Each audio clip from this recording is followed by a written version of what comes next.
¿Qué tal? Bienvenidos a esta presentación que forma parte del Sexto Congreso Internacional de Matemática Educativa. Y bueno, pues nosotros vamos a hablar un poco acerca de la aplicación de estrategias didácticas que a través de la metacognición promueven el pensamiento lógico-matemático en estudiantes de 11 y 12 años.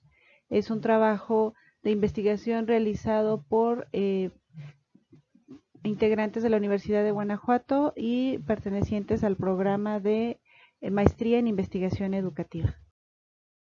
Partimos de un planteamiento que se retoma de la evaluación Planea, una fuente que arroja la Secretaría de Educación Pública en el 2016, donde nos habla que el 60% de los estudiantes se encuentran en un nivel de desempeño bajo. Esto quiere decir que el logro de los estudiantes en aprendizaje es insuficiente. Esto refleja carencias fundamentales que hacen difícil el aprendizaje en un futuro. Desde la pertinencia de este proyecto, pues podemos eh, posicionarnos en una justificación nacional e internacional. Internacional determinada por el Acuerdo de Cooperación México-OCDE, donde se recomienda mejorar la calidad de la educación de las escuelas mexicanas y hace una serie de recomendaciones. Posteriormente la SEP realiza su acuerdo secretarial de 592, en el cual hace una articulación de la educación básica. Y pues bueno, de ahí parten propuestas donde se plantea la necesidad de generar estrategias didácticas específicas que promuevan la enseñanza de las matemáticas y el aprendizaje de las mismas pues de una manera propositiva. Entonces pues de aquí parte la pertinencia de nuestro proyecto donde se diseñan estas estrategias didácticas que son una propuesta para ello. Nuestro principal objetivo de este proyecto es aplicar una propuesta didáctica accesible que permita fomentar el pensamiento lógico-matemático a través de los procesos metacognitivos en niños de 11 y 12 años.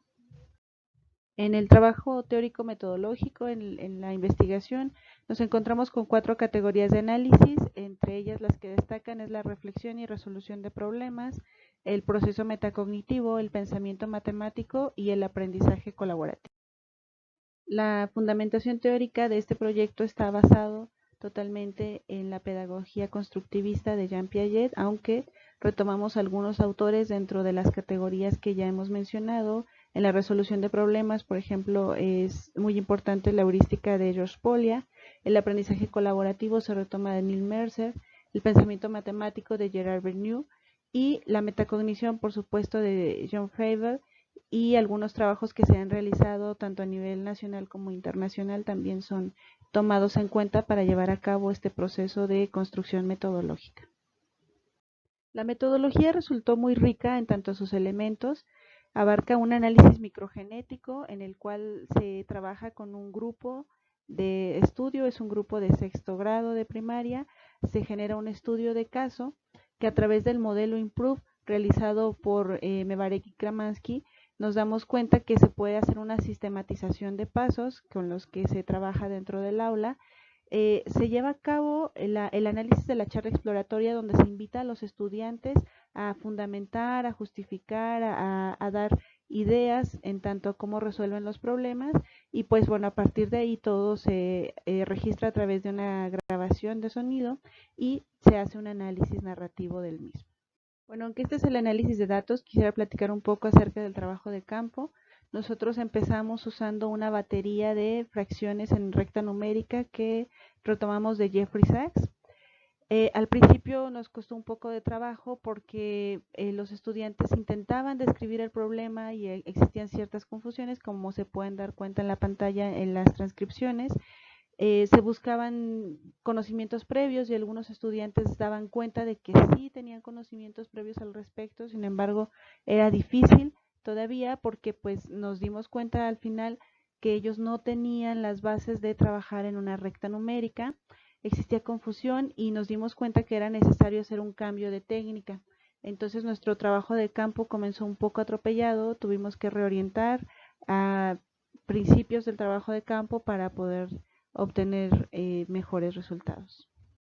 Como ya les mencionaba en la diapositiva anterior, tuvimos que cambiar la estrategia en cuanto al planteamiento de fracciones y pasamos de una recta numérica a un planteamiento de problema. quiero compartirles un poco acerca de este problema en el que se plantea que María ha gastado un tercio del dinero que le han dado sus abuelos para un libro de aventuras y también se ha gastado un noveno del dinero en chunches. La pregunta es, ¿qué fracción de su paga se ha gastado María? Entonces, bueno, de entrada nos damos cuenta que hay una interpretación errónea al momento de plantear el problema, pero que es corregida por los demás. Un estudiante dice, bueno, a María le dieron dinero para un libro y se lo gastó en otras cosas.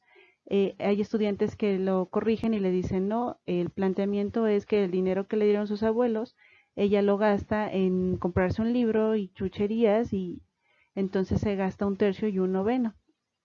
Después ya empezamos a ver cómo se empieza a lograr un proceso metacognitivo, se vislumbra de esta manera porque se hace una retrospección y se analiza cuál fue la pregunta planteada.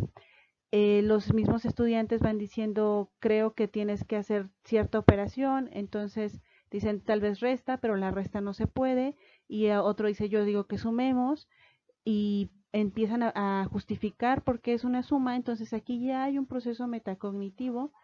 Y bueno, además se recurre al método crítico para comprender las razones que justifican las respuestas de esta argumentación. Esto tiene que ver con lo que Polya ya definía como volver sobre sus pasos o volver o regresar al planteamiento del problema. Esto ya se considera como parte del proceso metacognitivo.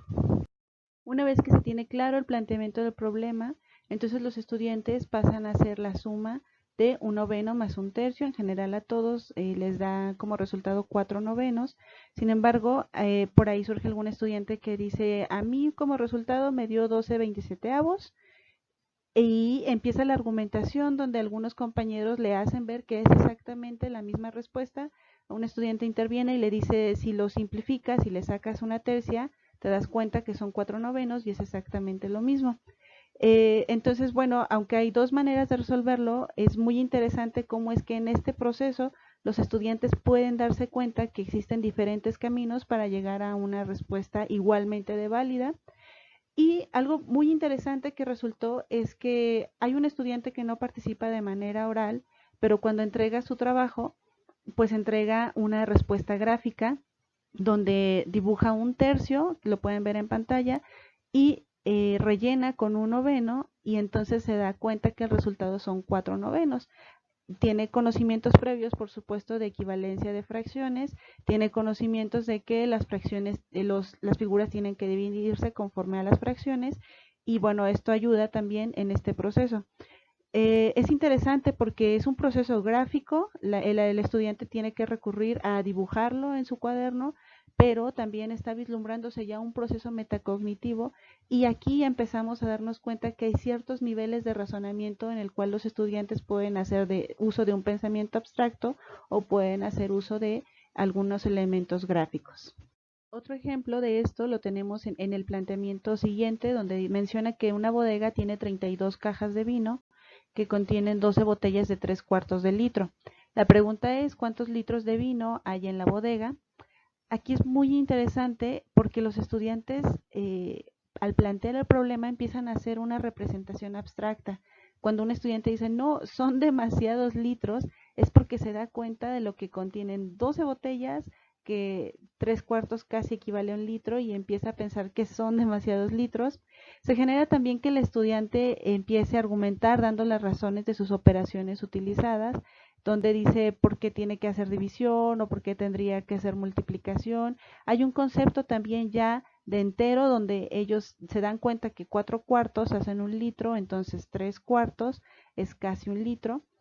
Entonces, este proceso donde los estudiantes generan sus argumentos de manera oral es lo que nosotros llamamos charla exploratoria, que se retoma de Neil Mercer, y facilita mucho el trabajo en términos metacognitivos porque cada estudiante aporta algo muy importante, y aunque haya alguno que no participe, pues está escuchando los argumentos de los demás y genera sus propios procesos de pensamiento.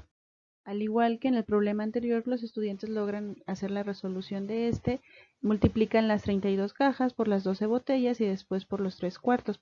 Pero algo muy interesante que resulta de este ejercicio es que hay un estudiante que dice, de entrada no quiero escribirlo, pero te lo quiero platicar. Entonces, de manera oral, explica cómo es que toma una caja y hace la representación de las 12 botellas, ustedes se pueden dar cuenta en pantalla, marca sus 12 enteros, pero a cada entero le tacha un cuarto porque sus botellas contienen 3 cuartos. Entonces esto es muy interesante porque es la muestra de un proceso metacognitivo con una representación concreta. Hace un esbozo de llegar a operaciones formales porque ya hace uso de los algoritmos matemáticos. Entonces, contiene dos formas de razonamiento interesante, que es el concreto y el formal. Y bueno, como mencionábamos anteriormente, también es una forma de resolución válida y muy interesante y muy importante que aporta a los procesos metacognitivos. Algunas conclusiones a las que se ha llegado en este proyecto de investigación educativa tiene que ver con que se encuentran 3 niveles de cognición de acuerdo a cómo lo clasifica Commons, que va desde el concreto, donde el estudiante dibuja todavía, hace gráficos, el pensamiento formal, donde el estudiante hace uso de sus operaciones y tiene que escribirlas, o de un pensamiento abstracto, donde simplemente el estudiante imagina o le da solución pues desde su mente sin necesidad de recurrir al papel, que hubo casos donde se dieron. Algunas de las aportaciones de este proyecto tiene que ver con la revisión en un mayor detenimiento de los aspectos específicos de la didáctica, ya que hay un doble sentido en este proceso. Tiene que ver con la enseñanza, el desarrollo de materiales y de técnicas que faciliten la reflexión metacognitiva. ¿Qué quiere decir? Que hacer didáctica no solo es cómo me voy a presentar en un salón de clases, cómo voy a explicar el tema, sino tiene que ver con las herramientas que desarrollen los docentes en el diseño y planeación de sus trabajos y en la reorientación de los mismos de acuerdo a cómo lo esté recibiendo su grupo. El presente trabajo intenta aportar las bases que pueden ser utilizadas para posteriores estudios que expliquen con mayor detalle la posibilidad operatoria para la construcción de nociones de fracciones y de estrategias metacognitivas que puedan potenciarlas. Y bueno, uno de los aportes principales de este proyecto tiene que ver con la combinación del modelo IMPROVE, que es el seguimiento de pasos muy puntuales y sistematizados, en combinación con la charla exploratoria, dejar que los estudiantes argumenten por sí solos e invitarlos a que logren hacer esto. Entonces, bueno, al combinar estos dos es la aportación principal de este proyecto de investigación.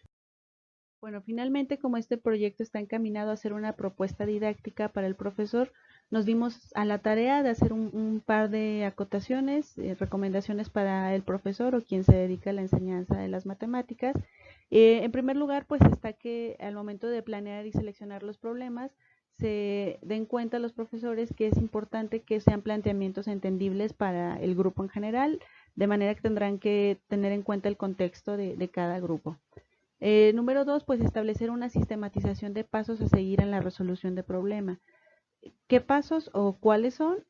Pueden referirse al modelo IMPROVE, que es de donde nosotros retomamos, o a la heurística de Polya, que también es de donde retomamos, y se darán cuenta que no es que sea un ABC de pasos, pero sí hay una sistematización que lleva a plantear y resolver problemas. Y bueno, esto es importante darnos cuenta también que aunque en este proyecto se circunscribe al área de matemáticas, especialmente en el tema de fracciones, el planteamiento de problemas se puede utilizar en cualquier materia, incluso en la vida cotidiana. Como número 3, pues está asegurarse que los estudiantes sean capaces de hacer suyo el planteamiento del problema. ¿Cómo se logra? Una de nuestras propuestas es pedir que el estudiante repita el problema en sus propias palabras. De esta manera nos daremos cuenta si está entendiendo o no el planteamiento. Pedimos también que eviten el exceso de guía o de planteamientos autodirigidos, porque la resolución de manera individual resulta más enriquecedora para el docente. En otras palabras, lo que se le sugiere es dejar que el estudiante resuelva por sí solo el paso de la ejecución. Como número 5, les recomendamos siempre considerar la puesta en común como algo importante. Le llamamos puesta en común, le llamamos socialización, desde este proyecto se le llama charla exploratoria. Es muy importante cuando un estudiante es capaz de argumentar y cada vez lo hace de manera mejor, cada vez utiliza más el lenguaje matemático, porque esto ayuda a mejorar y a incrementar el proceso de razonamiento. Como número 6, considerar los errores como fundamentales. De hecho, como una herramienta importante, por eso les recomendamos normalizar este proceso de error. Si un estudiante se equivoca, no pasa nada, siempre puedes reorientar porque un error ayuda a reorientar y es una herramienta para el profesor para que se genere más esta charla exploratoria que tanto está ayudando en el proceso metacognitivo. Y como número 7, pues les recomendamos validar siempre las intervenciones de todos los estudiantes, ya que es importante como profesores darnos cuenta que no tenemos un único método de resolución, que existen diversos caminos de resolución y esto promueve que el estudiante agote y explore caminos más cómodos o que le resulten a lo mejor un poco más difícil, pero que logre justificarlos y entonces aumenta su capacidad argumentativa, que es tan importante en el pensamiento metacognitivo. Bueno, a continuación están algunas de las fuentes que utilizamos, en realidad están todas las que utilizamos desde el planteamiento metodológico, el marco teórico, hasta los procesos de trabajo de campo y conclusiones preliminares.